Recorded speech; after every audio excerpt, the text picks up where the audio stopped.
is gold going to play a bigger role going forward, especially as countries are increasingly moving away from using the US dollar when it comes to international trade? Yeah, look, is it going to? I don't know. Do I think it's going to? Yes, but they're two very, very different things, right?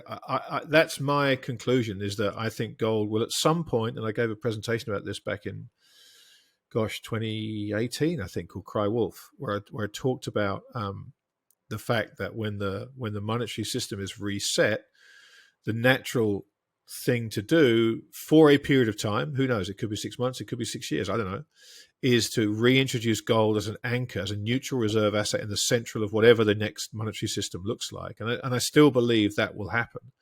But I don't know when. And what tends to happen with gold, the thing that people get dogmatic about with gold is the price. Gold's going to 5,000, gold's going to 800 because it's a worthless yellow rock.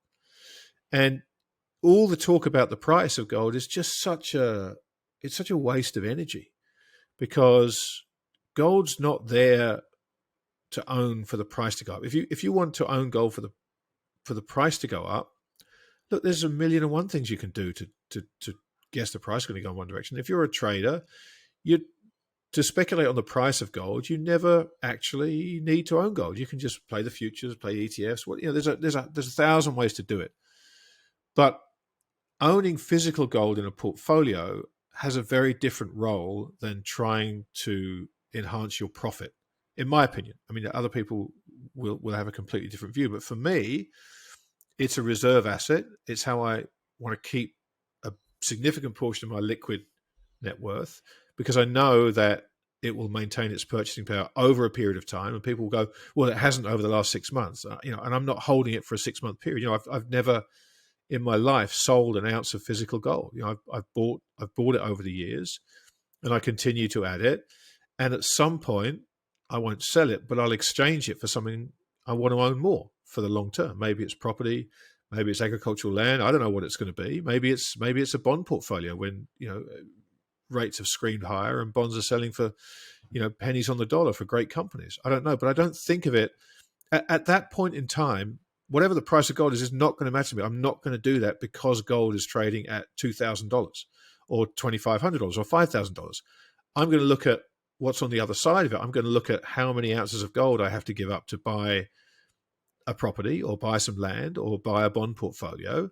And I'm going to give up those ounces of gold in exchange for those other assets. And I'm going to hold those assets for whatever investment time frame I feel is appropriate.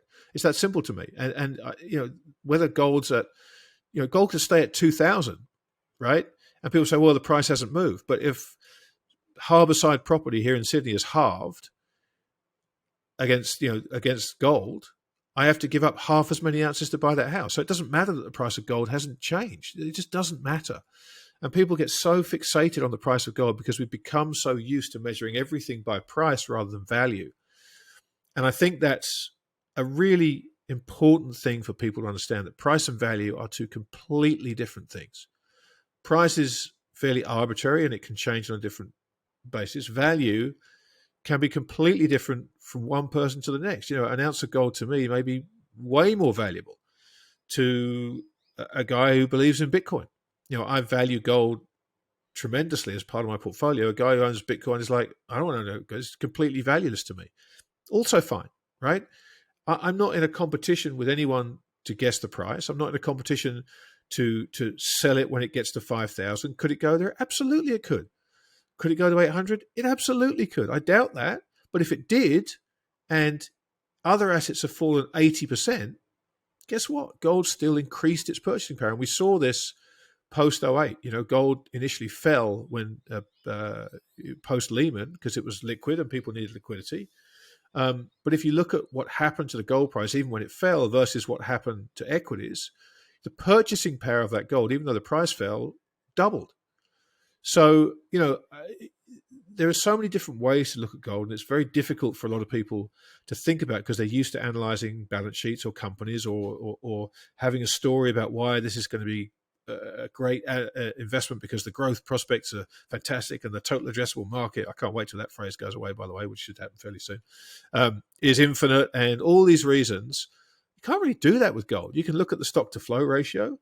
You can look at the holdings. You can look at, relative to other things, but the price is just really the last thing you should be looking at, in my view. And there will be plenty of people watching this that want to argue that all day long, and I absolutely understand why. I have no problem with that. But I think if you think about gold as a means to making a profit, you think about it very, very differently to how it's performed over 6,000 years. Excellent answer there, Grant. Also, too, for everybody listening, I do just want to mention, I think Cry Wolf is available on your YouTube channel, and I highly recommend. I don't have a YouTube channel because I'm far too old for that, and I don't have a TikTok channel. But if you go to my website, grant-williams.com, I think it's on the about page somewhere. If you scroll on there, it's on there along with all my other presentations. But yeah, Cry Wolf was talked about this specifically. I have seen it, and without the risk of sounding like a fangirl, fantastic. Highly recommend everybody watches it. Thank you. All right, Grant, our conversation is about to draw to an end, and I'm super, super grateful for your time and all that rushing through traffic to come join me today. But what I want to know, to close out today's conversation, I do like to try and neatly round it up for beginner investors, because at the end of the day, everybody's got to start somewhere, and often people don't know where to start. Now, with your decades of experience, do I dare put a number to that? What is... Pushing 4 now, yeah. What would be your first entry level, what's that one thing that people should know about if they want to start investing? Very simple. History. That, to me, if you want to know how to invest, if you want to become over time a successful investor, and I use the word investor rather than trader or speculator because they're two very different skills. And the first thing is to understand what you want to be. If you want to be a trader and you get excited by the cut and thrust and the swings and the volatility, that's a very, very different skill. And you should again, read history, read books about people like Jesse Livermore, one of the greatest traders ever to live. But if you want to learn how to invest, read history, read financial history, read every piece of Benjamin Graham you can get, read Warren Buffett's Berkshire Hathaway letters, and learn how to invest, because it's a game of patience in a world that is increasingly impatient. And so before you start looking at companies and balance sheets and all that stuff, try and learn as much history as you can. Not just about the stock market, but about political history and geopolitical history, and everything that's happening today has happened before. It's all there in the history books. And when you read the history books and you see how things have materialized before and what happened afterwards, it doesn't give you the exact roadmap. As they say, history often repeats, but it never rhymes. Or the other way around. I forget what Santayana said now. Anyway, either way, one of the two. But it's all there. And if you want one book to start with, I would recommend The Lords of Finance by Liaquat Ahmed, which talks about the 4 big central bankers after the war. And there are so many parallels in that book to the problems facing central bankers today. And it was a very different time with gold standards and all kinds of things.